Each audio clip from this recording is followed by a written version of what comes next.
mungkin cincinnya langsung cair. Institut Minang Merdeka.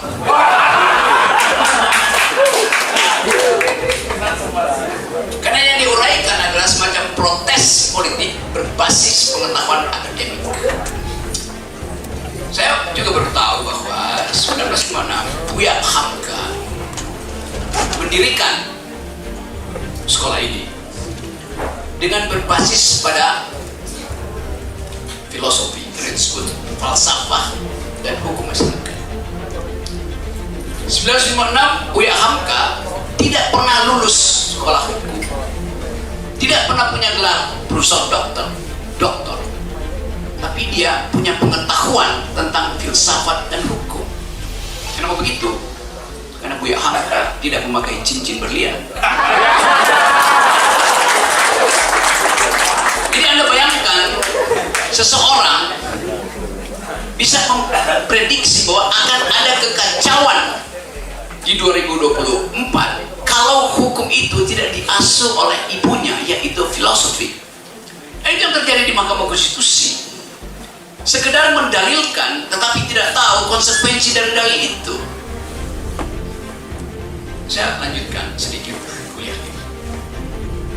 Seringkali dan selalu dalil para pengacara 02 terutama di Mahkamah Konstitusi memakai prinsip bahwa hanya hukum positif yang boleh menjadi acuan pertengkaran di Mahkamah Konstitusi. Kan itu hukum positif. Jangan pakai filsafat, apalagi filsafat yang dianjurkan oleh Rocky Gerung. Apa itu hukum positif? Kita di Indonesia memakai hukum positif, mengenal hukum positif melalui doktrin Hans Kelsen. Anda baca tentu itu. Hans Kelsen orang Jerman yang mendalilkan bahwa ayat tidak boleh bertentangan dengan ayat di atasnya. Ada Stephen Baum modeling di situ. Itu hukum positif. Jadi hanya boleh diuji berdasarkan konsistensi antar ayat. Ayat pidana, ayat perdata, ayat konstitusi, kan itu namanya. Dan judul buku itu Pure Theory of Law, yang salah diterjemahkan di dalam bahasa Indonesia. Pure Theory of Law, bukan Theory of Pure Law, tapi Pure Theory of Law, teori murni tentang hukum.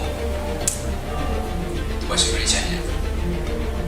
Dan di situ dimulai kekacauan cara berpikir kita tentang hukum. Seandainya saya perangkan pada si pemilik cincin bahwa Hans Kelsen yang dipelajari oleh dia itu adalah murid dari Immanuel Kant yang filsuf besar dunia, mungkin cincinnya langsung cair. Coba. Hans Kelsen menulis Pure Theory of Law mengikuti gurunya Immanuel Kant yang menulis buku Pure Thought, Pure Reason, akal murni. Dan Immanuel Kant adalah seorang filsuf. Jadi Hans Kelsen itu neo-Kantianism. Kalau sering saya ucapkan, Raja Cincin nyari ke Google, dan dia akan tanya pada Wendra, apa benar begitu? Jadi bayangkan misalnya orang belajar hukum tanpa belajar genealogi dari prinsip-prinsip hukum yang adalah filosofi. Tapi kita abaikan aja itu, karena itu meladeni kedunguan itu sama dengan